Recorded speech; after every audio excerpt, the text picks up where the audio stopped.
Coming up on the pod, we have Cannabis Keenan back in the studio as we discuss sexual chocolate, potato heads, and sequels 30 years in the making. If you want a movie review, look no further than these dudes. You got Real Buzz Rob on the mic, you got Cannabis Keenan, he's alright. Caitlin is giving all she can give, and Calvin doesn't even know where he is. This is Real Buzz Takes with the Real Buzz crew. Welcome to another edition of Real Buzz Takes. Today we are the Real Buzzed 2. I'm Real Buzzed Rob. They will tell Bill, I said, have a Coke and a smile and shut the fuck up.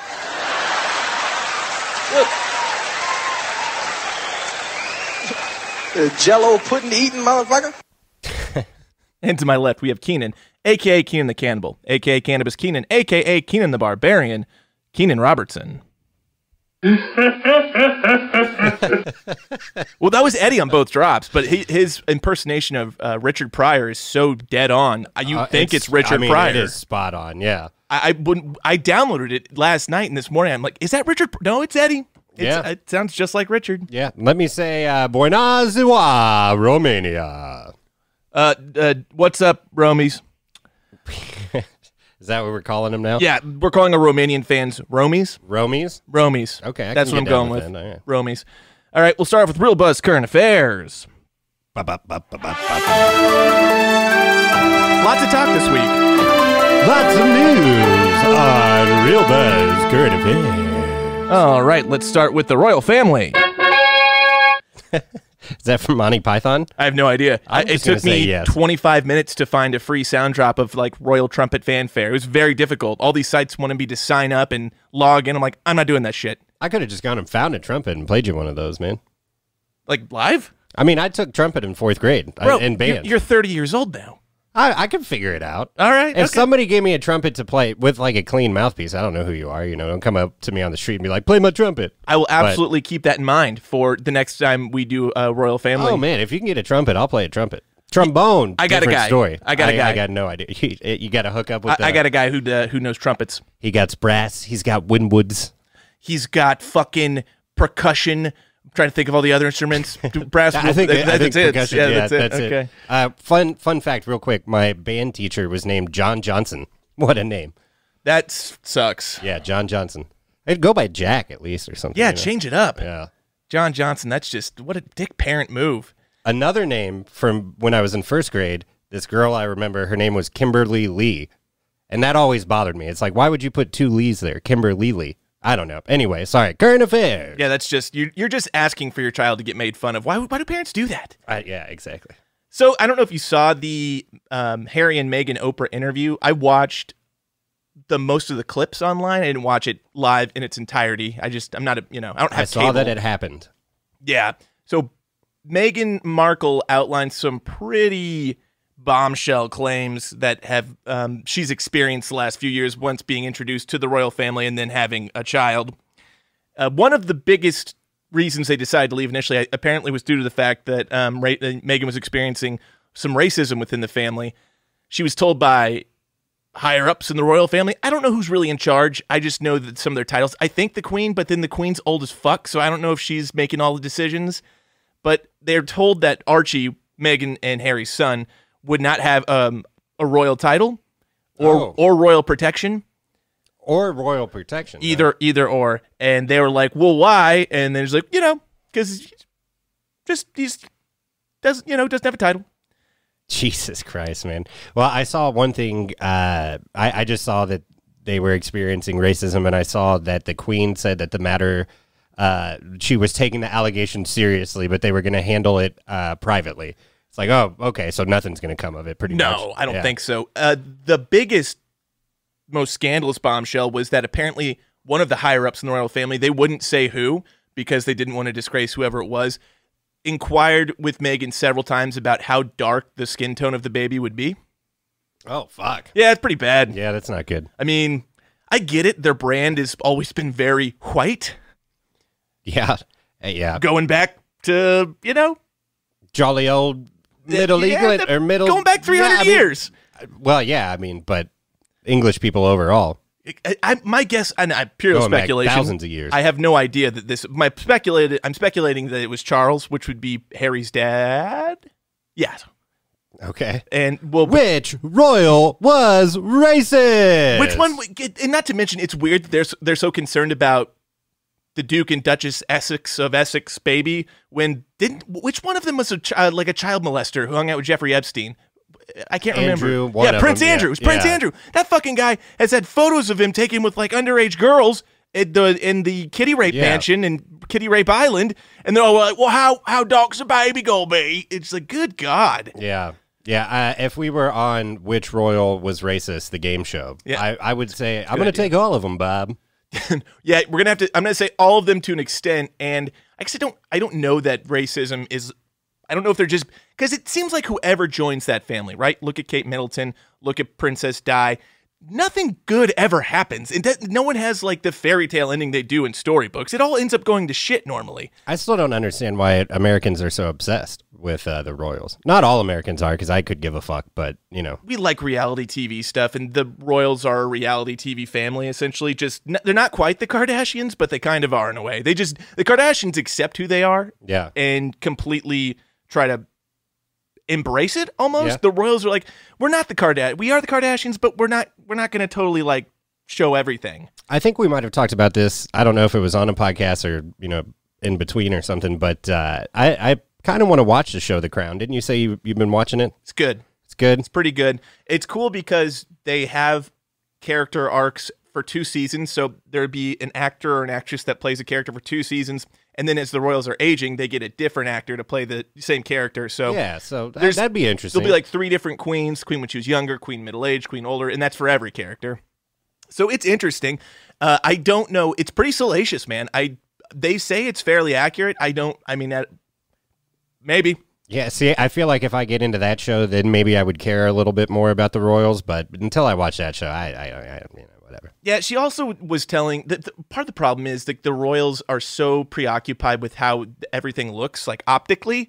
So apparently she had been struggling for a long time with depression because she felt so isolated being within that family. And she told the higher-ups, like, hey, I need to get some help for depression. I'm contemplating suicide. And they're like, oh, about that. Maybe don't. They were telling her, like, not to seek help. Have another cup of tea, love. Have a cup of... Shut the fuck up. Have a cup of English breakfast and shut the fuck up. How dark's the baby gonna be, love? We bury our feelings here, love. That's I guess they wouldn't be doing the Cockney one. They'd be, oh, I do say your tea's looking good. I don't know. Fuck. It's that one's boring to do, though. The Downton Abbey version. The Charlie Hunnam. Yeah. But anyway, yeah, I guess... You know, I'm glad. Good for Meghan and Harry for getting the fuck out of there, telling them to fuck off. I agree. They don't need to be around anymore. Yeah, I mean, really, what's the goddamn point? There is no point. The point is, it's tradition. Yep. As is tradition. As is tradition. She's quaffing in the prince's face. As is tradition. Great day for Canada. Never the world. All right, moving on from the royal family. Are they in Canada now or the United States? Sorry. Even though we just moved on. Oh, Harry and Meghan? Yeah. They live in California, Santa Barbara, I believe. Because they were in Canada for a bit, but now that they don't got any protection, they probably can't stay in Canada either. Yeah, I think they're staying at Tyler Perry's place. Somehow Tyler Perry got all wrapped up in this. What? I'm not kidding. That's the best part of this story that I've heard. Story! Yeah, I can't even speak straight. It's such a good part. Lurdy, Tyler Perry, what you doing? Yeah, so Tyler Perry... Do you think he dresses up as Medea and entertains? God, I hope so. I could picture that happening. And I would absolutely be there for that. Like, I haven't seen a frame of any of those movies, but I would be there for, like, if I could hang out with Tyler Perry for a night as Medea. Sign me up. Yeah, Harry just comes in. Jolly good, he's doing it again. And I think Tyler Perry is like, hey, Meghan, I feel you, like, being black's hard everywhere. So here's my place if you guys need a place to stay for a while. Well, that's good for Tyler Perry. He seems like a good guy. I have no issues with Tyler Perry. I would just have an issue if I was staying at his place and he kept coming in as Medea every now and then. I'd be like, what are you doing, man? It would be cool for like 3 days. And then on the 4th, they'd be like, all right, Tyler, this is out of control. It was funny for a while, Tyler, but calm down. Oh, where's Tyler? All right, back to the world of the whites. Governor Andrew. Yeah, it's Governor Andrew Cuomo. The whites in power. Governor Andrew Cuomo has been called on to resign over sexual misconduct allegations and misreporting nursing home COVID deaths, which is, I mean, it's not weird. I understand why he did it, but it's fucked up. Yeah, I watched the John Oliver on this one, and he's great. He said a lot of what kind of I was already thinking about it, or he brought up. I don't know. So I don't want to just sound like I'm quoting John Oliver, but I do remember watching those like during the beginning of COVID last year. Like I was watching CNN all the fucking time, and they had the death count on the side. Yeah, like it was a fucking Super Bowl score ticker. But anyway, I would watch the Cuomo press briefings, and I was like, this guy seems like a stand-up guy. You know, he's saying all this shit. He was going to win an Emmy. Trump's not doing anything. Yeah. I can appreciate what Cuomo's doing, but then over the last, like, 2-3 weeks, it's like, fuck, I guess he's kind of a scumbag, huh? Yeah, man. It's a couple of things, really. One thing we need to not do is, like, because we put him up on a pedestal after he gave great briefings, which he compared to everywhere else. Yeah, they looked great. He did his job. So yeah, he was just out there, but apparently he wasn't even doing his job. Because he was misreporting the numbers. They were going to give an Emmy for those press briefings, which I thought was weird in itself. He's doing his job. Like this is what it's like in America now. When a politician just does their job, we think, my God, he's a hero. It's like, no, he's just doing what he was elected to do. And then we put him up on these pedestals. Like, why do we idolize politicians? Why do we idolize people in general? You're always going to find something fucked up about someone.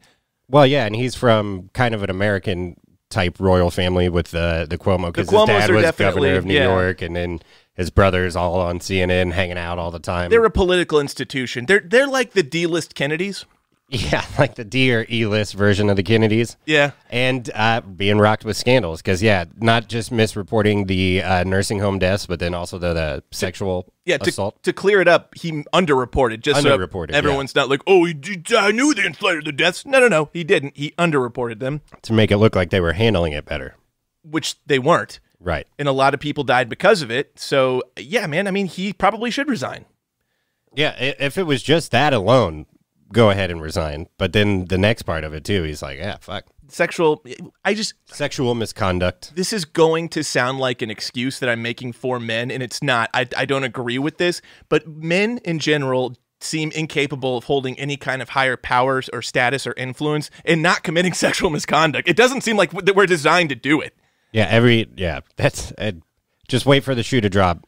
Any guy that you like, he's probably doing something fucked up. Yeah, like Jack Kennedy, fantastic president, pretty good humanitarian human being from what we can tell. The guy fucked more women than Wilt Chamberlain. I mean, yeah, he was out there banging. Have you heard Wilt's number? Mm-mm. He says it's over 10,000. Really? Yeah. And JFK confirmed fucked more women than Wilt Chamberlain? I was using hyperbole. Okay. I think Wilt still holds the belt.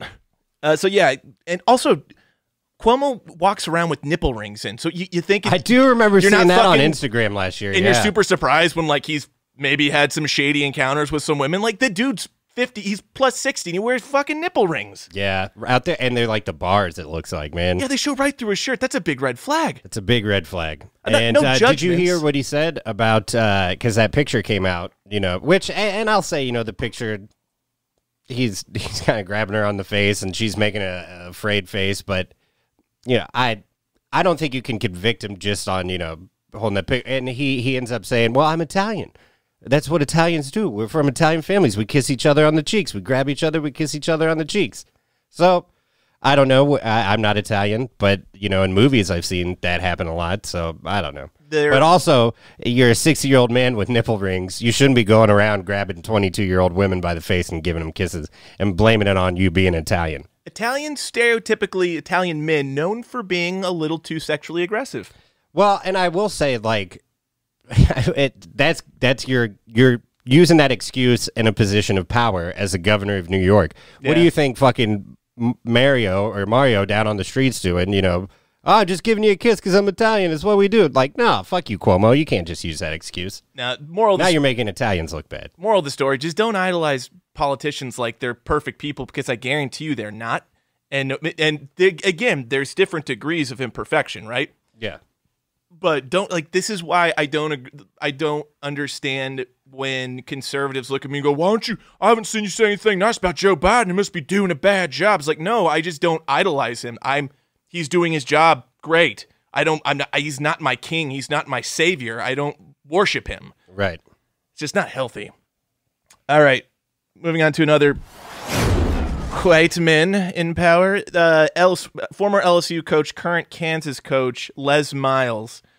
Yeah, apparently he did some questionable shit. He was said to only be hiring specific-looking college women, I'll put that in quotes, to do jobs that directly worked with him. And at least one girl reported an incident of sexual misconduct that made her extraordinarily uncomfortable.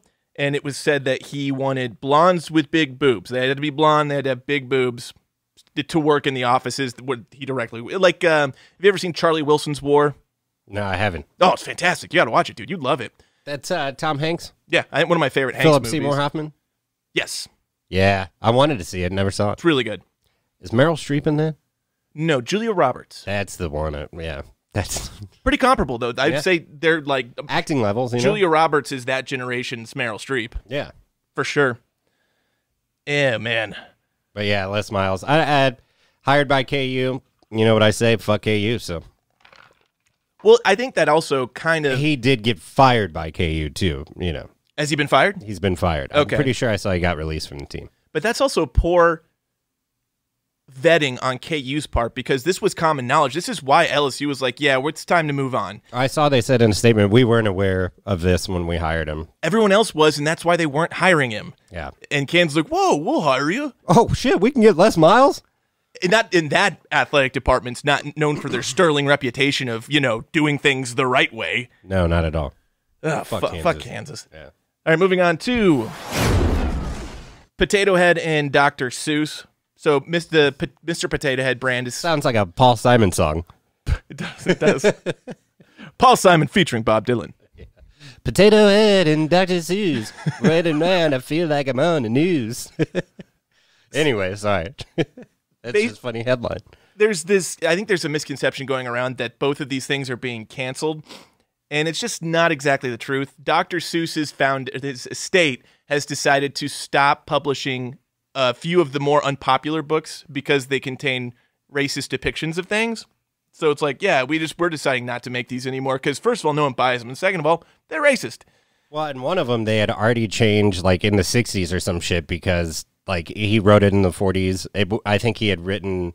They changed it to be a Chinese man, but he had written it Chinaman. Yeah, and the character was colored yellow, and then they changed it to white in like the 60s. So even he recognized that was like a problem in the 60s. Not saying that like he didn't just stop publishing at that time. Like maybe he should have done that, but and his publisher, it's 6 books. It's not I don't know. It's not, Sneetches or the Lorax, and that's the thing. So, conservative people are all upset that, hey, you're canceling Dr. Seuss. Back when the Lorax came out, it had depictions of climate change and threw like some sort of lumber industry under the bus, and all these people were like, cancel Dr. Seuss. He's talking about climate change. It's like, Jesus Christ, man. So basically, it's only cancel culture when it goes, it doesn't go jive with your values. Right. It's not the foot book. It's not the Grinch. It's not green eggs and ham. Nope. 1 fish, 2 fish, red fish, blue fish. Yeah. Cat in the Hat. Sneetches.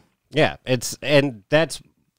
So I saw, when I first saw about this, it was on Instagram, and it was somebody being outraged about it. And then it's like, all right, well, let me take some time and look and see what's going on. I was like, you know what? It's those 6 books that are kind of sketchy anyway. Get rid of them. No one's buying them. Yeah. No one's buying them. It's a business decision that, no one's buying these and they are racist. We're not removing them from the shelves if they're already there. We're just stopping making them. Yeah. And it's purely, just like Potato Head, I think it's more of a business decision. No one was like pressuring Potato Head to drop the gender pronouns. No one was doing that. They weren't saying, why is it Mr. or Mrs.? And again, I get a little upset with people who are extreme on both sides about this, like, it should be genderless or no, it should have definite genders. I'm like, if you care that much either way, not me.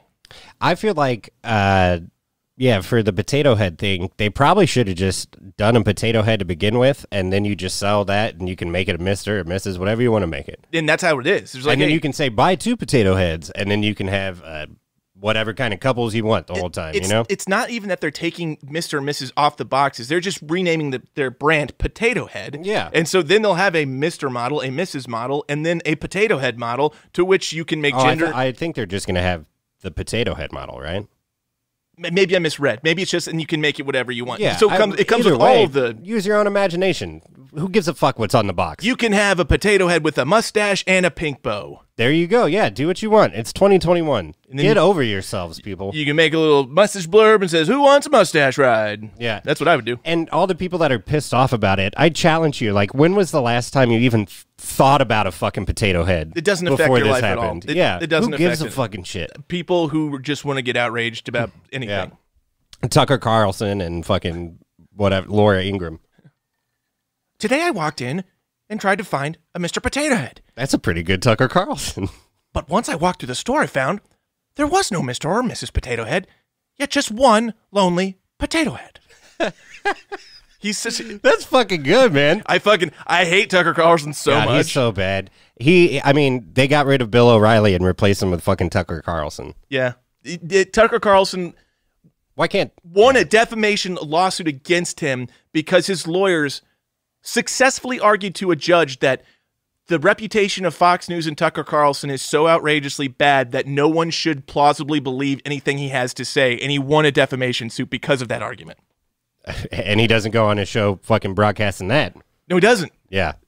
Because I've heard Hannity, like, in private interviews, it's like, well, I'm not a newscaster. I'm an opinion. I'm a talking head. People who look to me for the news they shouldn't do that. It's like, well, you look like you're a goddamn news show, though, and most people don't go out and do independent research, so fuck off. That's the problem. People watching that network.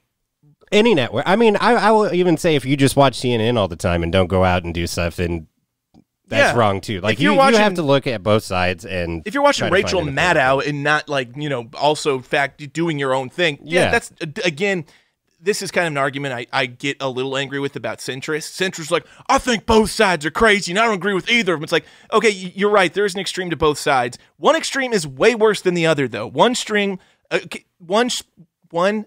of the extreme has every member of the KKK is a conservative. Not every conservative is a member of the KKK, but the latter is true. And on the other side, okay, yeah, you're like, well, they say something about communism or whatever, or socialism, but they want universal health care. Look at Ted Cruz and look at AOC, for example. Those are, I would say, two extreme people on either side of the spectrum. Ted Cruz refused to send money to New York. He voted against it after Hurricane Sandy and all the destruction that happened there. Yet, when Texas had all those issues with everything freezing and power grids going out, not only did Ted fly away, but AOC, knowing every person in that state likely despises her, raised $5 million for that state. So she did the exact opposite. You're right. Both are on extreme sides, but tell me, which extreme is worse? Well, I was just saying that you should... Sorry, it was a weird tangent. Don't just look to one source, fact check stuff. Agreed. That's all I'm saying. I think that's true, too. You should definitely consume a vast news diet all over the place. NPR is good. There you go. All right, on that note, I think we can go to our film that we are reviewing today. After that, let's get into this comedy movie here, folks. Yeah, the first 25 minutes just has nothing to do with the next hour. It's movie time. It's time for films. We're reviewing them real buzz style. Let's see if I can remember that same jingle for the next time. Say, can you see? Did you get that John Legend song at the beginning? We're coming to America. I got it in the credits. And then he does did you watch the entire credits? No, I heard there's a post-credit scene, though. Oh, I didn't watch the very end of the credits. There were bloopers. I saw some of those. I saw some bloopers, and then John Legend is just singing that song for a while. It's pretty catchy. At that point, I was like, all right, I'm going to shut it off now. It's pretty catchy. It's pretty catchy. Coming to America, that would be as in Cradle to the Grave. Yeah, I got to say... And we've talked about Jungle to Jungle. We've talked about movies that have 2 in the title. At least the 2 make sense here. This is the first one that's actually a fucking sequel. Yeah. So, you know what? It's got that going for it. And it works. It's a good play on Coming to America, and it works. Yeah. I mean, it would have been, I would have hated Coming to America too, but they could have said Coming to America again. Going back to America? Back to America. Back to America? Yeah, going back. Yeah, I don't know. It's just kind of hokey to have a numeral or number in your title. It's the exact same title. If we're just talking about it, how are you going to know which one we're talking about? Coming to America or Coming to America? You throw up the deuces. Yeah, and you really got to emphasize the Coming to America. To Jungle to Jungle. To like Tucker Carlson. Coming to America. What's up with all this Nextdorians? Yeah, that was such a... I mean, that's also from the first movie, too, but it's still lame. I fucking love it, dude. It makes me laugh every time. Such a great... If I was coming up with a name for a next or a neighboring country, Nextdorian. It's so cheesy. It's lame. Release date for this film was March the 5th, 2021. So today's the 10th. So this was released 5 days ago. Not even a full business week. All right, Calvin. We officially have a newest movie we've ever done. Absolutely. 5 days old. Fuck, man. It's going to be hard to beat this. Oh, I don't think we will. 5 days. Fuck. Unless we do Tom and Jerry, because that just came out, too. Yeah, but that came out a week before this. Okay. Well, maybe the April HBO movie. Jost was in that one, too. Was he? Yeah. I forget. Joseph. Yeah. Anyway, we'll get to it. Directed by Craig Brewer. Before this, Craig Brewer directed fantastic movies such as Hustle and Flow, Black Snake Moan, and Dolomite Is My Name, which is hilarious. I still need to watch Dolomite. It's the best Eddie Murphy. It's the best Eddie Murphy performance since probably that one he did with Owen Wilson. I liked that one. Was that I Spy? Yeah, I Spy. I liked that one. Yeah. After this, obviously, nothing yet. He just finished this movie. Yeah. Shout out to Black Snake Moan, too. I thought I was going to hate that movie, but it's such a good movie. I've got a weird story about that movie. Can you tell it on the pod? I don't know if I should. Yeah, I'll save it for off mic. It's probably not something I want out there. All right. Cats. Cass. Eddie Murphy as Prince Akeem, Clarence, Saul, and Randy Watson. Arsenio Hall as Simi, Morris, Reverend Brown, and Baba. Unrecognizable as Baba, just as Eddie Murphy was unrecognizable as Saul. Yes. I mean, I was like, I think that is Eddie, right? And then I looked at him, yeah, that's Eddie. Well, for Baba, I was like, is that Eddie or is that Arsenio? No, I don't know. I thought if anyone that was Arsenio, but the Saul one, I could barely tell it was Eddie. Yeah. It was crazy. And then Jermaine Fowler as Lavelle Johnson. We can just go ahead and say it's probably one of the blackest names we've ever heard. Yep. Honorable mention 2, Leslie Jones as Mary Johnson. Tracy Morgan as Uncle Reem. I've never seen the last name Johnson. Lavelle Johnson's just a very black name. Yeah. Wesley Snipes as General Izzy. James Earl Jones as King Joffer. And I didn't write their names down because they were kind of inconsequential, but Colin Jost, Trevor Noah, and Morgan Freeman as himself. Yeah. Oh, yeah. What's up with that? I got a note about that once we get down. I mean, it's once clearly, we get down to the notes. I think it's supposed to be more, because in that same scene, Salt and Pepper are Salt and Pepper, and In Vogue is In Vogue. So I think Morgan Freeman's supposed to be Morgan Freeman. Through the credits, it said Morgan Freeman himself. Okay. So, yeah. It's just him. It's just him there hanging out.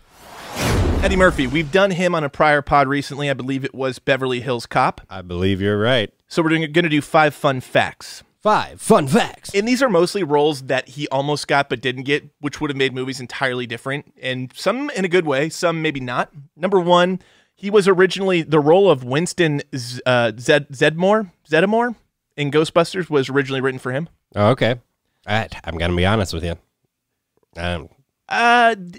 Too small a role for him to really, I mean. I'm guessing it's the black guy in it is. Ghostbusters? That's correct. Okay. I'm not a huge Ghostbusters fan. I think it's overrated. I'll say that. Yeah. This whole long-awaited sequel that's been done for 2 years but hasn't been released. Maybe we should do it on the pod because that'll give me an excuse to watch it. The newer one that's going to come out? No, just the old one, the original. Oh, like the first 2? Yeah, well, the original. Yeah. The third. We could do the 2016 one, the all-female one, if you want to. I'd get in trouble. I don't like that movie. We should probably stay away from that. That movie was not good. I didn't see it. It was bad. Anyway. Number 2, had a romantic relationship with Whitney Houston before she ended up marrying Bobby Brown. Okay. Which, damn, I bet Whitney would have been better off if she married Eddie. Yeah. Rest in peace? Yeah, that's like Ike and Tina 2.0. I'm not trying to question the rest in peace. That was weird. I didn't know if she was dead or not. So yeah. Whitney Houston? Yeah. She's dead. But Tina Turner's still alive, right? Oh yeah, Ike and Tina. See, I always confuse them because I know Whitney and Bobby and Ike and Tina, all had problems. Ike and Tina came first, and then Bobby and Whitney were like Ike and Tina 2.0, but also smoked crack. Right. Okay. And then I think Tina Turner might still be alive. I think she is. Yeah. I could be wrong. And then obviously Whitney's just has had a horrible, like she died of a drug overdose, then her daughter died of a drug overdose. Yeah, rest in peace. Yeah, I didn't that mean to was question awful. the rest in peace. Just terrible. Number 3, Eddie Murphy has recorded 2 #1 chart-topping singles. Do you know either one of them? You'll know one of them for sure. No. Party All the Time. My girl likes to party all the time. Rick James produced that song. Oh, yeah? Yeah, Well, that makes sense because they were hanging out. they were in the music video. Well, I mean, back in the 80s, too. Chappelle Show, what's Yeah, up? and Rick James is also in the music video. Yeah. The second one was, I don't know this song. It's called Put Your Mouth on Me. All right. Ah, I'm going to play that one later tonight. What's up, Sam? is he like, Put your mouth on me, girl, and we'll make some sweet love. That's how I imagine it goes. well, he's just not really specific about what part of him he wants her mouth to be on. All over. Okay, everywhere. Or how he wants the mouth to be. Yeah, it just says put it on me. Yeah, just put it on. My Is that lips. like a, yeah. My cheek, maybe Yeah, my who nose. knows? Maybe he means his nose. Yeah. Could mean his elbow. It could. I like it when you lick my Achilles tendon, girl. Put your mouth on me. Oh, Achilles, feet, gross. Well, I was trying to think of a random body part. But yeah, The Achilles I'm is very no random. Quentin Tarantino. Oh, he's a foot guy. Yeah. You see it in the I writing. think that It's foot all in the stuff's weird. scripts. You know, people pay chicks like a lot of money to send a picture of their feet. Yeah, men are fucking weird, dude. What's that? Yeah. Anyway, Men will buy girls' used underwear online. bathwater. Did you ever see about that? I never saw bathwater, but that doesn't Yeah. surprise me one. We're savages. Yeah. It's gross. We're gross. I listen to a lot of video game podcasts, and there's some really desperate Yeah. people in that world. So Yeah, you know. maybe slightly close to what's the? Oh, god damn it! Incels, involuntary celibates. Incels. Yeah, you taught me that term. Yeah, they're real. They're all pissed off, huh? Very angry because they can't get anyone to have sex with them. Yeah. Which, in this day and age, like, back in the day before internet porn, I bet it was, probably really sucked. But now it's like Yeah, you can find anything you could want probably on be, the internet. somewhat satisfied. They got being those an incel. Japanese like sex bots Yeah, I that know. like are real robots nowadays. You know. They're saying, technologists are Love saying bots. within 10 to 20 years, they're going to be able to create a robot that's indiscriminate from an actual human being. That's scary as fuck. It is, because That's, like, terrifying. That opens up a whole can of worms of you don't Yeah. have to like have a relationship with a real person. You can just buy a robot. I don't know. Yeah, but what if you're like, I don't know. That would be kind of weird. You wouldn't know who's a robot and who's not a robot. Westworld all over again. I have questions. Westworld. What's that movie? The World's End. I watched that 2 nights ago. That's a great movie. I tell me how you think about this. I want to do a three Let's episode do 'em. arc. Yeah, I the like three flavors cornetto. Yes. I own them all. Because and then the next day, it was a Saturday, I watched Hot Fuzz. Yeah, And the only one I haven't watched recently. Well, I watched Shaun of the Dead a few weeks ago. Yeah. They're all. I don't know which one I like the best. I like them all so much. I know. I think The World's End might be my favorite. I think it is too. But we should do those. All right, we'll save it because I have so much to say about Yeah, this. such good movies. Number 4. This one is interesting. Oh yeah, we're still on 5 fun facts. 5 fun facts. I'm Rob. Was in talks to play the Grinch before negotiations broke down and the role went to Jim Carrey. The Grinch, huh? Yeah, I think it could have been awesome. Like Jim Carrey actually did really well. Yeah. I would have been down to see that. I would have though. also been down to see that. Yeah. I think it could have been really good. And Yeah. then this is also pretty good. Originally, the movie Bad Boys was supposed to star him and Wesley Snipes opposite each other. Ooh. So much like this movie. And then the roles eventually went to Will Smith and Martin Lawrence. Talks broke down enough to where they were too old or something to do it. I think, Well, Eddie stopped acting for a while. and there, I think too. the script got shelved for a while because, Okay. and then at one point it was supposed to be 2 white guys. I don't remember action heroes like, I'm glad it's not that. yeah, it would have been bad. Yeah.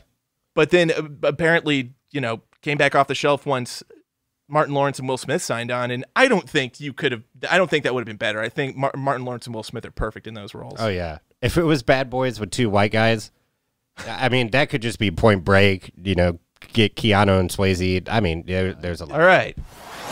Arsenio Hall, before this, known for coming to America, to being what kind of a word is to? It's not a noun verb. It's Number? no, the first one. Oh, The original coming to America. That would be the verb, I think. No, coming To. would be the adverb. It'd be an adverb. Yeah, I'll go with that. Proper noun. Harlem Nights, Black Dynamite, Obviously, he had the Arsenio Hall show for a few years, a couple times. And after this, there's nothing coming up that I can see. I mean, Arsenio's kind of that guy that just hangs out with cool people mostly and somehow gets paid. And somehow didn't age a day, it seemed like. Neither did Eddie. Yeah. Fun fact, so think of it from this perspective, Eddie Murphy in this movie was the same age as James Earl Jones was in the original Coming to America. Damn. Right?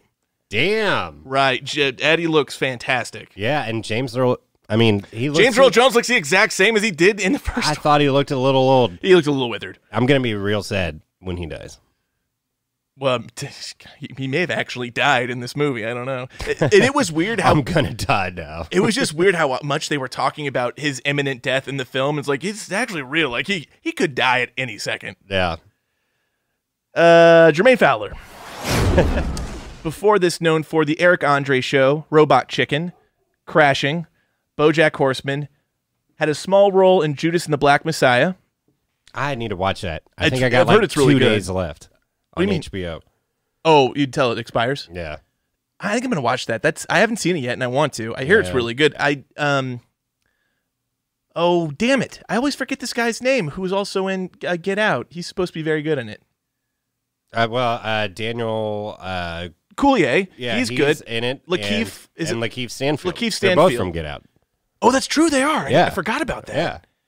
So, yeah. I mean, they're both in that movie together, too. I think Coulier won the Golden Globe. He did. Good for him. That's why I want to watch it. Good. Not just because he won the Golden Globe. Oh, no, it's It a looks good. fascinating story. Yeah. After this, Jermaine Fowler is going to be known for Marvel's series Moon Girl and Devil Dinosaur. All right. Hopefully, that's not his last credit. Oh, that's not 2 different things? That's one show? No. Marvel's Moon Girl and Devil Dinosaur. Oh, I don't know. Is he the Devil Dinosaur? Or, I don't know. Well, see, I would have made more fun of it yesterday, but I watched WandaVision, and turns out I was super into it. So I've heard it's good. yeah, I I can't talk shit. I have so many subscriptions, I just can't get overpaying for another one with Disney Plus. Well, I got the bundle. It's the Yeah. Hulu, Disney Yeah, Plus, and okay. ESPN. Maybe or I'll do that. ESPN Plus. Yeah, commercial free because I ain't no bitch. I ain't watch no commercials. I got to cancel my Sling TV though. Sorry, Sling. Yeah, cable in general is only good for sports. Yeah, football season's over. I'm out. All right, net worths. 2 Chainz. Eddie Murphy. We did him once. We'll do him again. I can't remember. It was a lot though. Of Like course. 400 million. No, half that. 200. Okay, I probably guessed 400 the first time too. I would have thought he would have been worth 400, but no, it's only He didn't do stuff there for a while. Though. Yeah, it's He true. probably just hung out with his money. Which, goddamn, I would too. Yeah, fuck. Guys like Tom Cruise who have 550 million. Anyway, Arsenio Hall. Man, I hope he's worth some money. He is. Okay, I'll say 50 million. 16. 16. Well, still good for him. That ain't nothing. No. Okay, so sometimes I will watch Fox 4 in the morning, the news shows from 8 and 9 while Yeah, I'm like the working. local stuff. Yeah, and then at 10 a.m., the Live with Wright and Kelly will come on, and I'm just working or whatever, so it's on in the background, and sometimes I'm like, I'll watch the whole thing and be like, did I just fucking watch all of Live with Ryan and Kelly? But I was happy that it was on the other day because Arsenio Hall came on, and he was promoting this movie. Yeah. And he was talking about how he was like hanging out in Colorado, and he was like, I bought like a bunch of weed and stuff. So I was like, all right, Arsenio. So I want to hang out with Arsenio Hall. Arsenio smokes chronic. Yeah. And, okay, Jermaine Fowler. $2 million. 3. Very close. All right. And that's probably about right. All right. He's a young man. His career's just beginning. Yeah, like you said, he's going to be on that Marvel show, Moon Dinosaur and Doctor Doom or whatever the fuck it's called. Moon Girl and Devil Dinosaur. There you go. All right, specs and beats. Yes, indeed. Runtime, hour 50 minutes. It's too long. Definitely too long. Too long. It could have been 90 minutes. Yeah, they could have shaved 20 minutes, at least 15 minutes out of this. And it's not that I wasn't enjoying it. That's how I feel about this movie. It's just like it stays too long. It's like that friend that you're cool with, but not that close, and he like stays like an hour and a half longer than he should at your lingerers. house. Lingerer, and you're just like, hey man, well, because you haven't been talking for the last 45 minutes, and you just won't leave, and you're just like, I don't know what to do. I'm trying to go to bed, bro. Yeah, you just be like, well, I'm gonna go to bed. And he's like, all right, cool. See you later. And you're like, well, are you leaving? Oh, so you want me to get out of here? Yeah. Oh, no, man, you can stay for a little bit. All right, cool. Just one more. Yeah. TV's on, fridge is open. I don't know. See you later. Yeah. Budget, unknown. Opened, unknown. Grossed, unknown. Because this is a streaming movie. Yeah. So they don't really have ways of measuring that. If this was the most... Did you just say measuring? Measuring? I think you just said measuring. Measuring. Oh, measuring. Man. I don't know how it's supposed to be pronounced. Did you say supposed? Yeah, fair enough. Anyway, moving on. Big? Supposed. Yeah, big, measure. Big, measure? Yeah. So I guess, but this was apparently the most, like, the best opening for a streaming movie. It had the most views of any opening of any streaming movie for the first 3 days. Okay. So, yeah. Highly anticipated. I'd say that's a success. I guess you have to judge it based on how many more subscriptions you obtain in that time period. I don't know how you reflect the ROI from a movie being released to new subscriptions. There's no real great way to do it except for, kind of putting, I don't know. Yeah, and it's interesting because with Prime, like, it's not like a $9.99 a month thing. I think you pay like $100 a year. I pay $100 once a year. Yeah, so I don't know. Like, did they just get a fuck ton of $100 investments just to watch this movie? I bet you can rent it. Well, maybe you can't rent it if you don't have No, Prime. it's Amazon exclusive. Otherwise, why would Amazon make any movies? And there's like, I guess you could sell them. I don't know. Yeah. I don't know that business. I don't understand the business. I don't model. understand how that works. I'm not a film exec. Plot keywords. Number 1, sequel. Number 2 is number 2 in the title. Okay, Cradle to the Grave and Jungle to Jungle. Number 3 is code switching, which I kind of got but kind of didn't. Code switching. Because what I understand code switching to be is when you change how you talk based off of the people who are around you. So, like, if I was a guy and I started using black phrases or a black accent because I'm around black people, that would be code switching. Okay. So I don't quite, and that I might be very much not explaining that thoroughly enough, but that's what I understand code switching to be. I was thinking of like secret agents and spies and shit. Yeah. Like, I'm going to get in here and switch the code out. Oh, don't do that. Code changes automatically every 6 hours. And number 4, fictional country. And number 5 is monarch. I'd like to think that Wakanda and what's this country's name again? Oh, shit. It's a Z. Zumandia. Zumundia. Zumunda. Zumanda. Zumandia. I have Zamunda. Yeah, so I'd like to think Zamunda. Zamundia? Zamunda. Just Zamunda? Just Zamunda. All right. So I'd like to think Zamunda and Wakanda are in like the same universe. Well, Tracy Morgan, I think, says Wakanda, Zamundia. He says some shit like that. Connecticut. Yeah. Taglines. There's only one, and it's good. A sequel is in the air, but air is spelled H-E-I-R. Oh, okay. That's clever. They were really in with the double meanings. Double entendre. All right, now it's time for the canopsis. Please give us your canopsis, Cannabis Keenan. All right, Unique New York. So, turns out the first movie should have been called Coming in America because Prince Akeem banged Leslie Jones in the 80s when he visited America the first time and he had an illegitimate son. Now King Akeem returns to America to bring his son back to Zamunda so he can take his place as heir in Zamunda. But if you've seen the first one, you've basically already seen Coming to America. I would agree with that. Yeah, I was really proud of the "it should have been called Coming in America" joke, and then I just kind of phoned it in after that. No, it's funny, but we've talked about it before. This essentially is the same movie reversed. The storyline's reversed, and then there's a little twist of feminism in it. Yeah. Time's up. Hashtag, man. Time's up. And what are you thinking? I didn't, and it gave you all the fan lip service for all of brought back all the old cameos, paid homage to the last movie.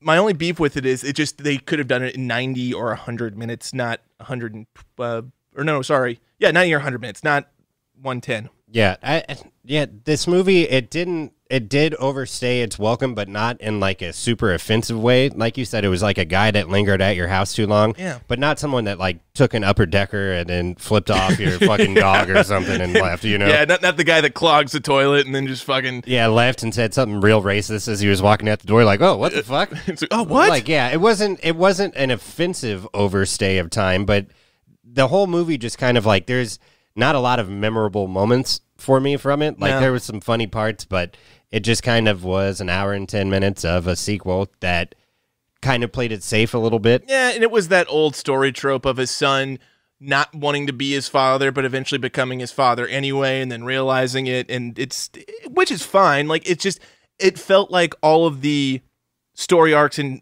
tropes had just been played out to death in every other movie you've ever seen. Right. Because you can predict this story beat by beat. The writing is not creative. But that being said, people aren't seeing this movie for the story. They're seeing it to be nostalgic and remember the first movie. And I think they did a fine job of that. And they even make the joke that's kind of very self-aware, not kind of... I know exactly where you're going. Yeah.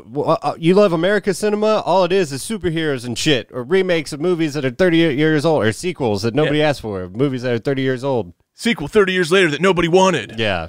It's like, well, there you go. But that everyone wanted this sequel. When it was announced, I was like, sweet. And I wasn't disappointed. No, that's the thing. That's why it's not terrible. No. I think it's a spoiler. I'm going to get IMDb right. I think it's 5.5. It is. That's kind of how I feel like this movie is. Yeah. It's not that great. It's not terrible. I don't feel cheated glad watching I watched it. Yeah. I don't regret watching it. Yeah. And I think, Eddie... Not to shit on Eddie too hard, but it's, other than Dolomite Is My Name, goddamn, he had a string of really bad movies, like a 10 years of really bad movies till he took a break, then did Dolomite Is My Name, which was fantastic. That's I can't recommend that one enough, Keenan. And have you heard of the original Dolomite? No. So look that up and understand that before going in. It makes the movie way better. Okay. It's an old blaxploitation film. Okay. Well, just in terms of like sequels to movies that nobody really asked for, like Zoolander 2, I think not a lot of people like that. I was way disappointed by that. Joe Dirt 2, nobody liked that. Way disappointed by that. That went to Crackle. I actually thought that was real funny, but I watched it when I was in Colorado, and I've never seen it again, so it probably isn't that funny. You were probably just really high. Yeah, exactly. So, I mean, I take that one with a grain of salt, but I don't... Or a gram of weed. Yeah, and I guess I never saw Zoolander 2 either, so maybe I'd feel the same way about that one, but... it was good to see the characters again. It was good to see Eddie Murphy again, and it wasn't like the sequel so justified atrocious. itself. Yeah, it justified itself. Yeah. Which what you just said, you can't say that about most sequels 30 years later. Right. Yeah. I mean, like Top Gun 2, maybe that's going to be good. Maybe it's going to be fucking terrible. Bro, it's been screened to the cast, and they're promoting the movie. I get it, but like, there's someone's spouse is like, it's one of the best movies I've ever seen. All right, we'll see. I mean, I'm not gonna doubt Tom Cruise. I love those fucking Mission Impossible movies, man. God damn, I know. They just keep getting better. And it's dropping on HBO Max in June. Top Gun Maverick. Oh, I thought you were gonna say Mission Impossible. Well, no, it's on one's... HBO Max though. Yeah, because all those Warner movies are being released theaters and HBO Max same day. So there's a chance that will be the newest movie we do. Yeah, we might do that like day of. Yeah, and then it will never be able to be beat. Yeah. Well, because it will be released on a Friday, so we'll do it on a Sunday, so it'll be 2 days, and we probably won't beat that. Yeah. Anyway. All right, now it's time for the Real Buzz Rundown. Give our thoughts on the film. And Keenan, we'll just do what we normally do. You want to go ahead and start, and I'll sprinkle in? Actually...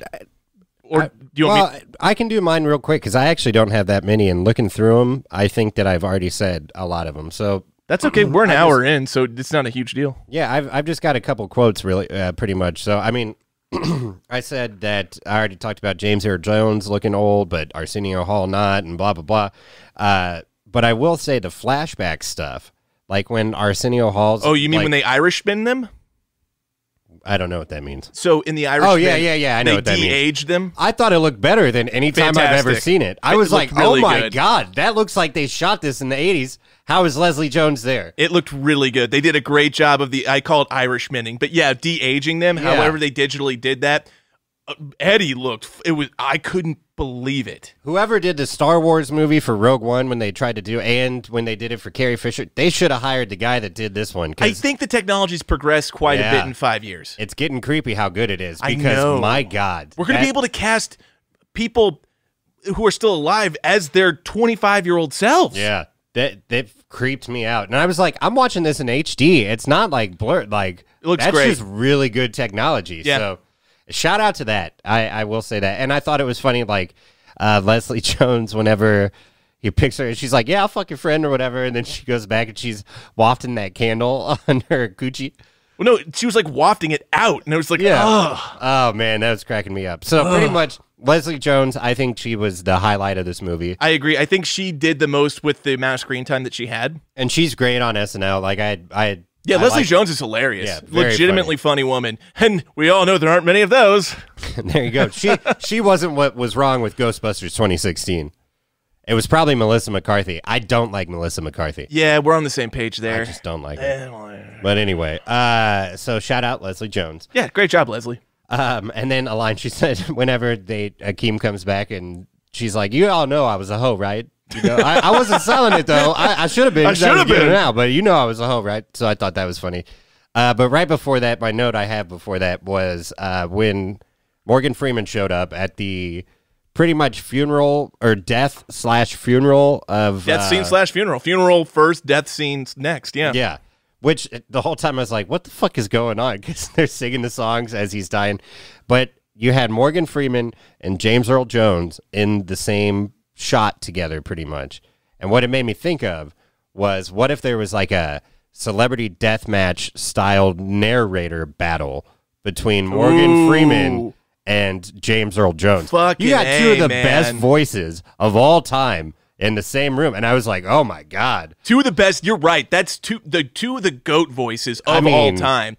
Who do you rank number one there? I don't know. I don't That's know the either, problem. man. I've got to give it to James Earl Jones, I think, because Mufasa had a big, like, I remember listening Gun to my him head, when I'm I going was to go a with child, J.E.J. but too. Recently, I mean, Morgan Freeman kind of supplanted the James Earl Jones. He was the James Earl Jones of our generation. Yeah. Whereas James Earl Jones was the James Earl Jones of our parents' generation. What's that movie? We did a different movie on this pod, but it started in the beginning of time. It was just like a straight up James Earl Jones sci-fi narration. movie. I Yeah, remember RoboCop, not RoboCop, Not RoboCop. Judge Dredd or some shit like that. Maybe it was Judge Waterworld, maybe. No, it wasn't Waterworld. Yeah, either way, Irrelevant, but two of the most epic voices of all time.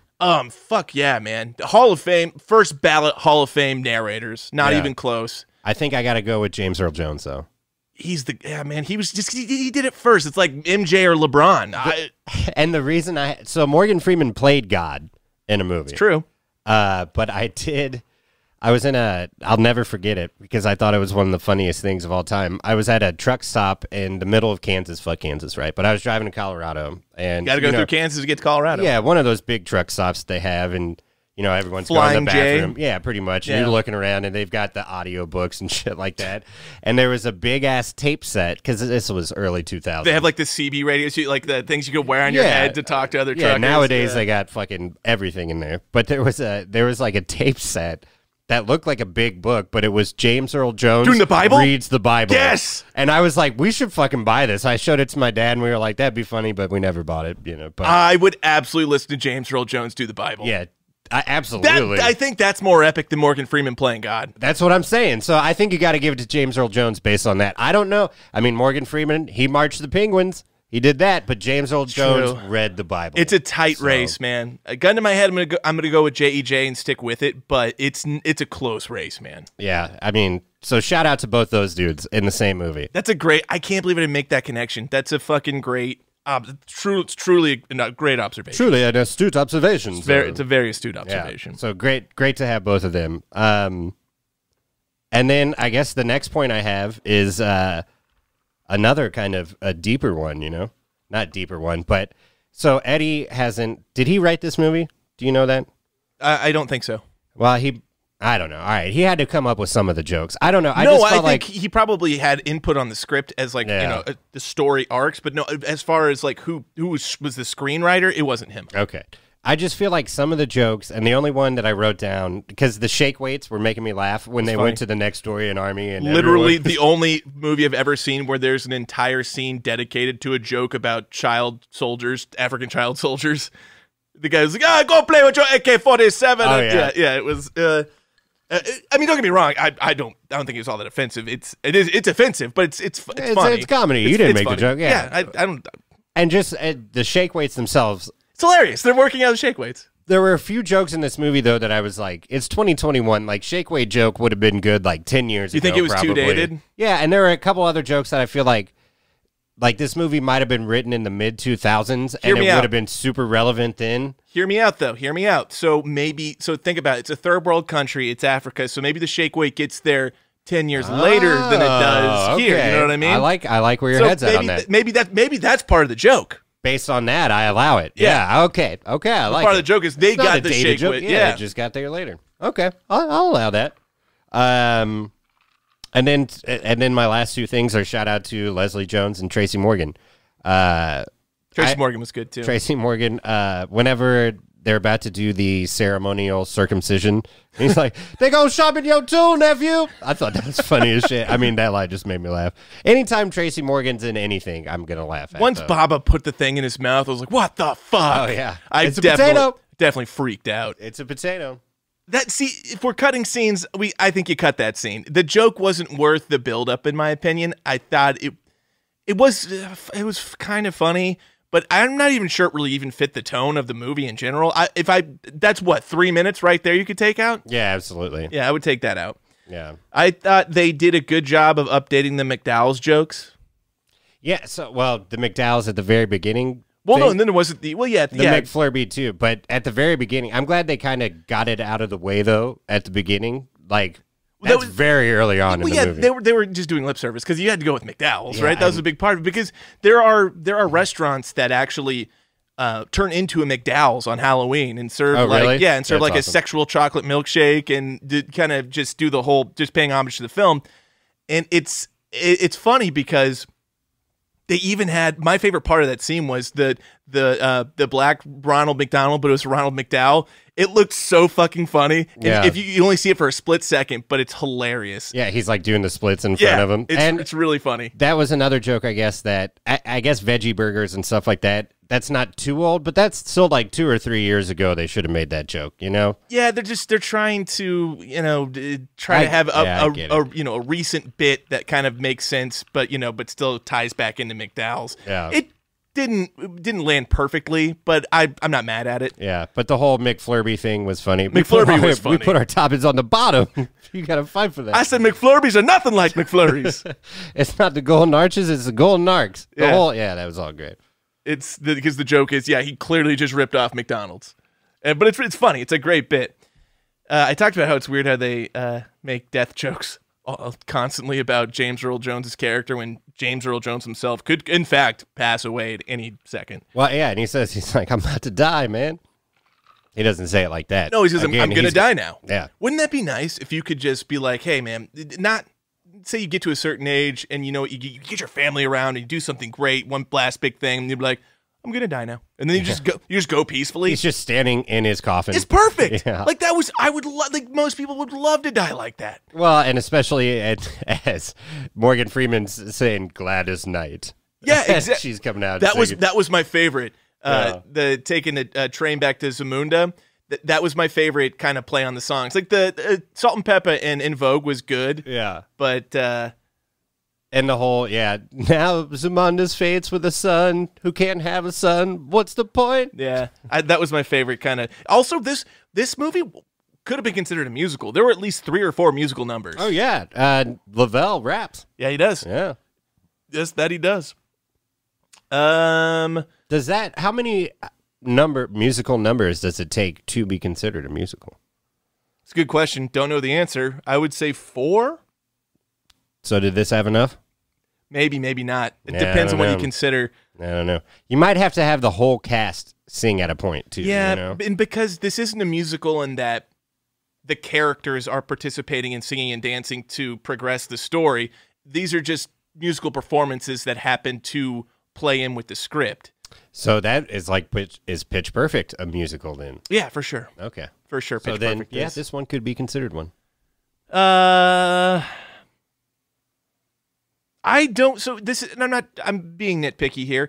I don't know why James Earl Jones's character is so worried about his son having not had a son already when he's going to be king for another 25, 30 years. That's true. I mean, he could fuck some more and have a son. But again, I understand like they have to progress the plot somehow. So that's just nitpicking. Yeah. I also don't understand when they're talking to. When King Joffrey is talking to Hakeem, about the fact that he does have a son back in Queens, why does he know about that story that Simi knows about?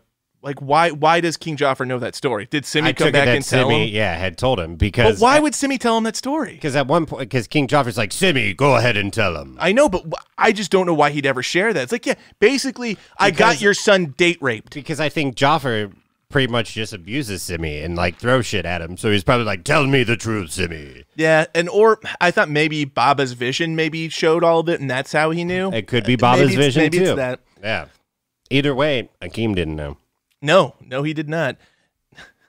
I mentioned that Jost is really killing it with movie roles these days. 2 in a row. He had Tom and Jerry come out one week and Coming to America. Although Coming to America was more of a cameo, he had more of a prominent role in Tom and Jerry. I think he's funny, man. I like his Weekend Update. I think he's very funny. Yeah. I love the Weekend Updates now because Che and Jost write jokes for each other. And it's so good. So they make themselves like they make each other say the most horrible things, and it's really fucking funny because while what they're saying is wildly awful and politically incorrect, the other one's writing it for them. So it's kind of like a license to say, hey, yeah, it's the joke in itself. You have to say this joke. I'm making Yeah. you say this. Yeah. It's very funny. It's a great idea.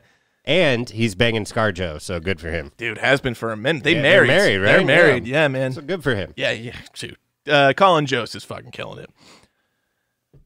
Good smile, that guy. Oh, dude, Yeah. But that guy has a face for television. And he's funny. What the fuck? I know, You can't right? be both. It's really fucking annoying. Yeah. Like, just God. I'm neither. He's both. If you believe in God, God smiles on some much more than he does on others. Yeah. Why do you do that, Lady God? Or whoever being in the sky. This one of my favorite lines was from Leslie Jones. And it's when they're having, their first time they're having a meal at the table. She goes, hey, why are these mashed potatoes black? And he goes, it's caviar. It's like, oh, my cousin named that. That was great. And whenever she's wearing the dress or whatever, and the queen's like, why would you go in my wardrobe? Why is your mama so uppity? I thought that was uppity funny. bitch. Yeah. Uppity bitch say what? So Leslie Jones, shout out. She was awesome in this. She was really good.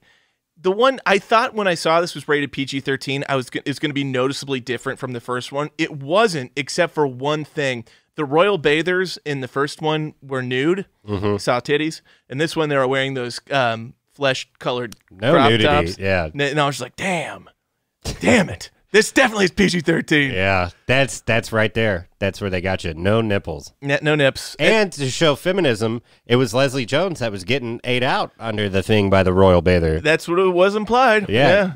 Well, that's what I'm assuming. The royal privates are clean. Royal private. I don't know what he had under there. He other was than his down there face. for a long time too. And that's impressive because not only did he, service her, he was holding his breath that whole time. Yeah. Like I'll be honest, man. When I'm doing the job, I get winded when I'm not underwater. Yeah, I've been known to pass out. For sure. Yeah. And it's weird how he talks to his mom about, hey, mom, there's these 3 ladies that want to bathe me and maybe jerk me off. She's like, do it, honey. It's like, why would you talk to your mom about that? Yeah, well, at the time, she was getting munched on by the dude under the thing. He didn't know that, but look, Yeah. that would be scarring. I kept waiting for somebody to pop up, though. You saw. I didn't see it coming. You saw it? Oh, yeah. I didn't knew see somebody it. was down there. I thought somebody was going to pop up. Right over my head. Oh, yeah. Okay, let's see here. I talked about that. Eddie Murphy has some fucking goofy-ass golf-looking outfits in this movie. Like, it doesn't look like traditional... like African garb. It just looks like a guy who looks like a 50-year-old guy at a golf course who just picked out the dorkiest thing possible. Those crazy hats and those cardigans. Yeah. It wasn't great. Yeah, his wardrobe didn't bother me that much because I don't know, just with him being like he doesn't wear American culture or fashion that much, Then when he was wearing his Zamunda stuff, I was like, well. And all right, so I talked about you off mic, but didn't you notice that there was some odd sexual tension between Lavelle and his half sister during that whole lion scene where they're kind of confronting each other but then reconciling at the same time? I thought, dude, the sexual tension in that scene, I was like, this is his half sister, right? Well, yeah, it really confused me. Are they about to fuck? Because I think they're related. Yeah, I was watching the movie and I was like, all right, so he's going to end up with the hairdresser or whatever, or the royal groomer or whatever, because she wants to be, open her own barbershop. Yep. Not a hairdresser. Hashtag feminism 2021. Sex worker, not prostitute. Exactly. Oldest profession. But then I was watching it, and then it's like, is he going to bang his sister, his stepsister? I guess it's not stepsister, it's half-sister. So, yeah, I don't know. So I don't know if that's what Game of Thrones and fucking Pornhub has done to all us. they do is all they fucking suggest are these videos about these. Usually it's stepbrother. What are you doing, step bro? It's like stepbrother, stepsister, stepmother, stepson, and you're just like, I don't. Evan made a joke in front of our mother about what are you doing, step bro? And I started laughing, but then our mom was like, what? And I was just like, God damn it, Evan, why would you make that joke right fucking now? Yeah. So I let him jump on the grenade for that one. I wouldn't. Yeah, he made the joke. I'm going to walk outside. Yeah. Well, Mom, on Pornhub.com, they really push a lot of these scenes that contain sexual congress with step brothers and sisters and mothers and sons. Well, I think we smoothed it over now that I'm thinking about it and got away with it. But now she's a listener to this podcast, so whatever. Well, she'll figure it out now. Yeah. Better this way than saying it to It's her not face. like I'm the one shooting the pornos, No, man. And it's not like I'm the one. Seeking it out. I click on a scene that has an attractive model. I don't always read the disgusting descriptions in the title. Yeah. What sucks is because you're going to skip through the intro anyway. Who gives a shit, really? Oh, dude. Yeah, I don't watch the. And then when in the middle of it, and it's like, yeah, I'm your stepsister. And it's just like, God damn it, why you got to say that? Oh, little Joe Dirt how for you. can we? Well, yeah. But I'm your sister. But it was real sister. Yeah.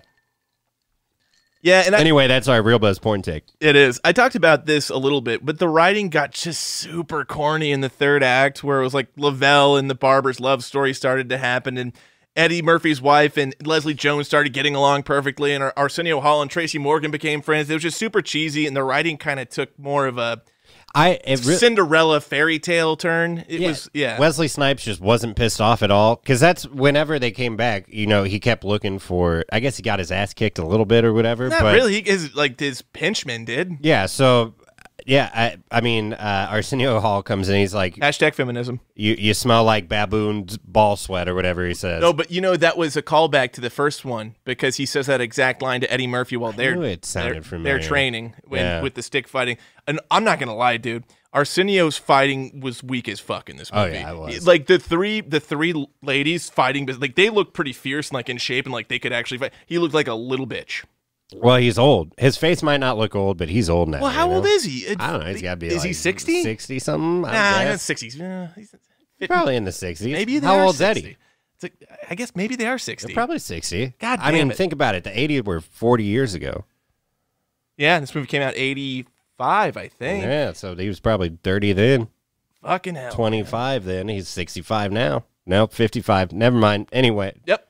Okay. So that I'm going to look it up real quick, because it's going to bug the fuck out of me.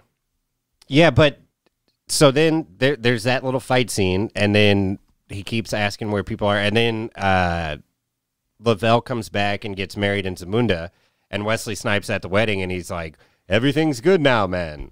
Yeah. I was like, where was that conflict resolved? Eddie's 50. Did I miss something?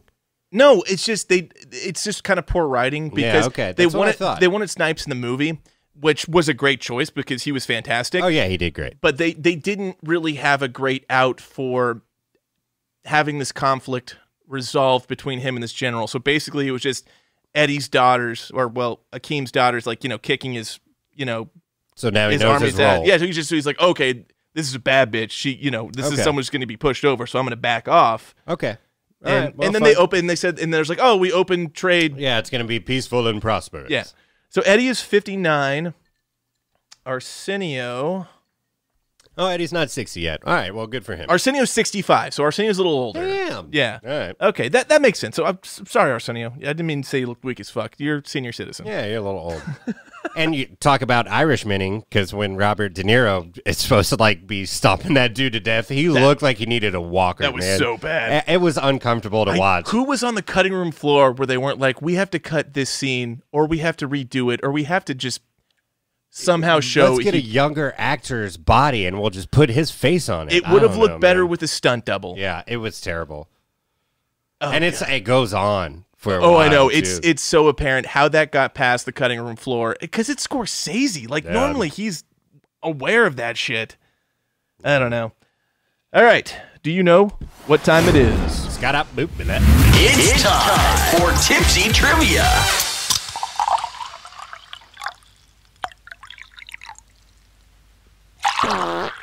Oh, yeah, there you go. I was a little late, maybe. Yeah, well, it came out at the same time. It'll work.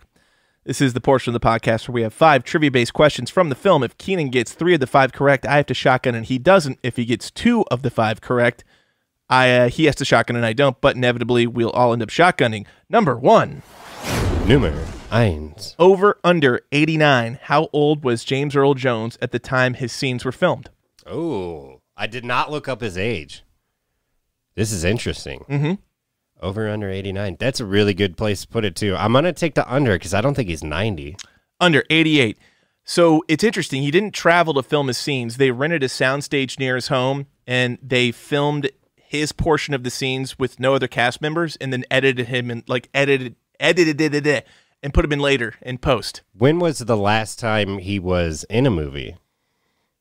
Well, I don't know. Let's check IMDb. We've got the interwebs. Because, yeah, like you think about like Jack Nicholson. He's around that age, and he doesn't act. He hasn't acted for fucking 10 years almost now. Is Jack 80?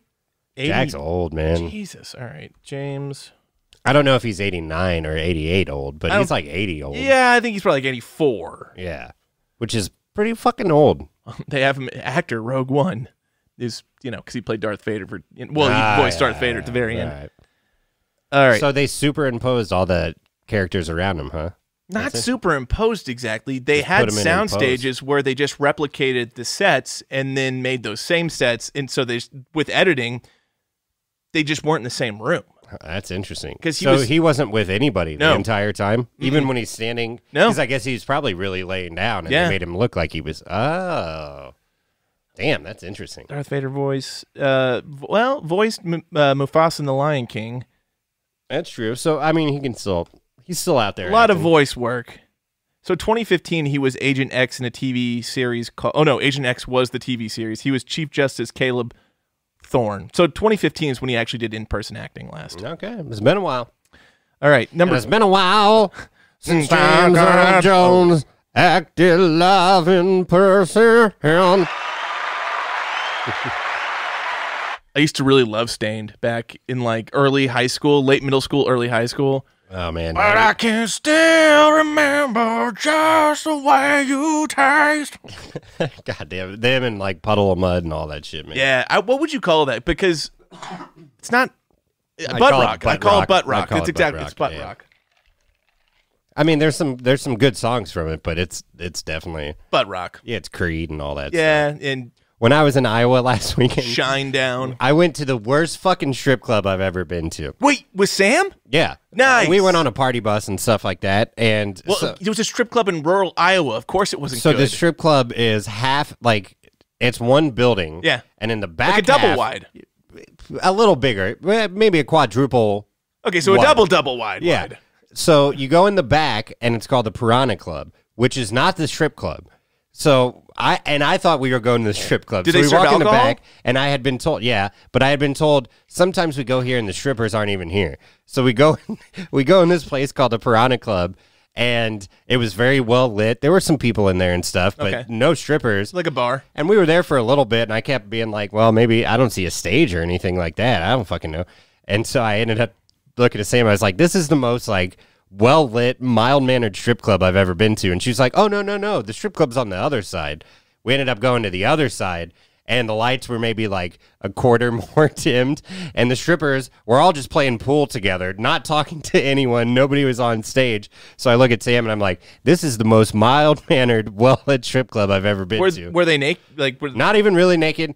Eventually, they were like all dancing for each other on stage. It was a really weird experience. So we went back to the Piranha Club, the non-strip club side. Yeah. And the cover band that was there, just a normal house band or whatever, they were playing Creed songs. Jesus and I had Christ. never seen a cover band play Creed. So that was my Friday night in Iowa for you. Or Saturday night. Well, Friday and Saturday. It's crazy because I'd absolutely, what you just described, I would love to experience once. It was very strange. It was a good time. Yeah. It was a very good time. I wouldn't want to be a regular at this place, but I definitely want to experience it one time. It was very strange. And then we were all playing pool, and apparently, we were all playing pool, and somebody ran up to us, and they were like, you guys got to stay here. The cops are outside. Someone got shanked.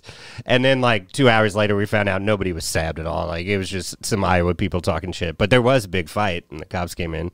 And the cops came in all in, like, bulletproof vests and shit like Jesus that. Christ. I was like, hey, I get another beer. Keenan, you really buried the lead. We should have had this conversation about this story. My God. Iowa was a weird time, man. It was a good time. It was a very good time. But yeah, was it like? Well, I mean, what's not rural Iowa? Everywhere in Iowa is rural. It is rural Iowa. Well, Iowa is rural. I stayed in the back of a bowling alley too. There was like an apartment in the back of a bowling alley. This is wild. Yeah, it was really cool. This is a podcast story on its own. Let's save the rest of this. Well, we got to get Sam down here and come down here and talk about it. We do. No, ask her if she will, because she ended up flipping upside down on the party bus. Like they had like things, and she, I don't know, like ropes or whatever. Stripper poles? No, she wasn't on the stripper pole. They did have a stripper pole, but it wasn't on the stripper pole. It was just on one of the the little rope things. Was she just kind of like doing some monkey activity, where she was kind of like doing jungle gym type stuff? I don't know. Well, it happened when the bus was parked. Okay. And it was like her and her 3 friends in there, and I was like, I'm gonna go outside and take a piss real quick. And then she was like, you missed me, flip upside down. So it wasn't like she did it while we were driving. That would be unsafe. No, fucking that. If the bus driver's driving, whatever, be fine. Yeah. Well, you don't want to fall and hit your head. But yeah, so strip club, Iowa, shout out. All right, number 2. Oh, we're still on Tipsy Trivia. That's all right. Number 2. Colin Jost's character is the grandnephew of an antagonist in an earlier Eddie Murphy film, implying that there's a Murphyverse. Ooh. Which movie is he a grandnephew of an antagonist from? Is it A, Trading Places, B, 48 Hours, C, Beverly Hills Cop, or D, Harlem Nights? Damn. I don't think it's Beverly Hills Cop. It's not, I'll tell you. Okay. So I eliminate that one. Oh, fuck. So Trading Places, Harlem Nights, or 48 Hours. Fuck it. Then him and Nolte. Yeah, I'll say Trading Places. It is Trading Places. All right. So if have you seen that movie? No, but I know Jamie Lee shows her boobs in it. Dude, I've talked about it once. I don't have to repeat That's it. That's how I know. Woo! So there are the Duke brothers in that movie that are the super rich guys that kind of they kind of set this whole plot into place where Eddie Murphy and Dan Aykroyd switch places, kind of like a Prince and a Pauper situation. I gotcha. And so Colin Jost's character is the grandnephew of those people, implying that there's a Murphyverse. I gotcha. I like it. I like it too. Yeah. I like a Murphyverse. A Murphyverse. Number 3. You think is Eddieverse or Murphyverse better? I like Eddieverse better. Okay. All right. I wasn't sure. Murphyverse, I don't know. Because there's a lot I can go either way. Yeah. All right. Number 3. Over under 30. How many years was this film released after the original? Oh. Over 33. All right. Yeah. So that makes sense. All right. Number 4. True or false? Eddie Murphy. Oh, that's just a layup. True or false? Eddie Murphy's daughter has a role in this film. True. I'll give you extra points if you can tell me who you think she played. His daughter. Yeah, which one? The heir. No, it's the middle daughter with the glasses. Nah. Oma. O-M-M-A. Oma. Oh, Oma. Yeah. Yeah. Which that was cool. She did a good job. Yeah. It didn't seem like it was because he has 9 kids. So he's got 9 kids. He's got 9 kids. Jesus. So it doesn't seem like a casting just for casting's sake. Like she clearly has, some talent. Yeah, that's a lot of kids. That's a lot of kids. This is a good one. Number 5. All the Zamundan royal palace scenes were shot on which famous rapper's Atlanta estate? Was it A, T.I., B, Rick Ross, C, Big Boy, or D, Ludacris?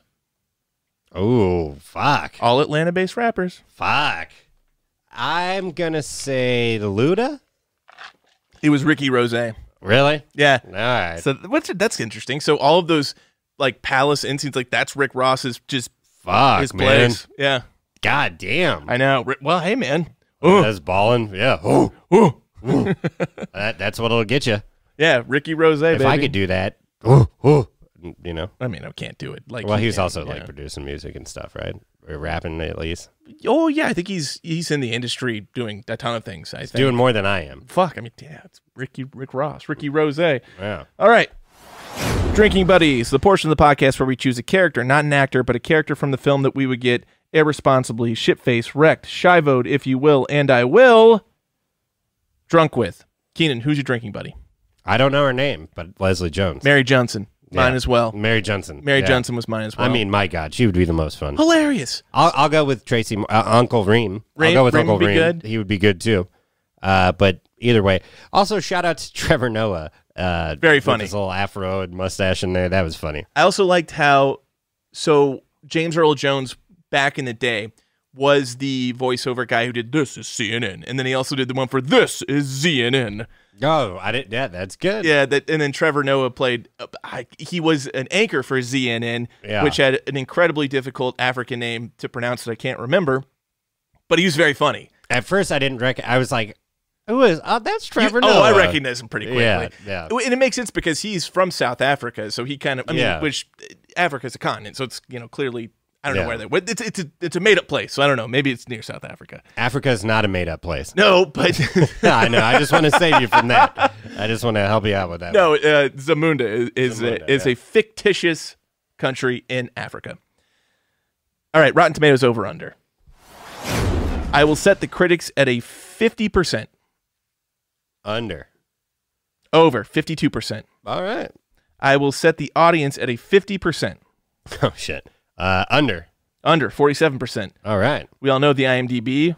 5.5. And my Real Buzz ranking or rating is 3 out of 5 beers. 3 beers out of 5. I'm gonna give it 2.5 beers out of 5. I kind of made that ranking when I was about a little more than halfway through. I'll go down to 2.75 out of 5 beers. Yeah, I gotta give it 2.5. It's the like definition of a just middle of the road movie for me. Like It's a lip had some service laughs. sequel. It had some laughs. It had some.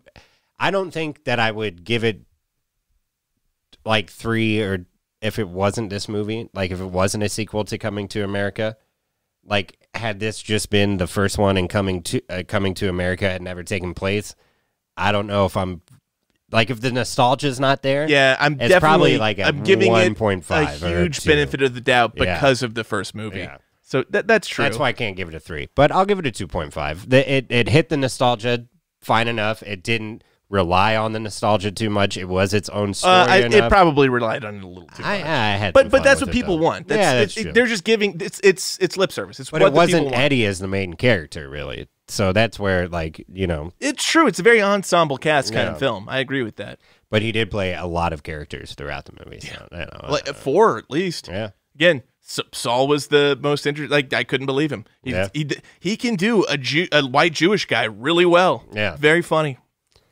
Yeah.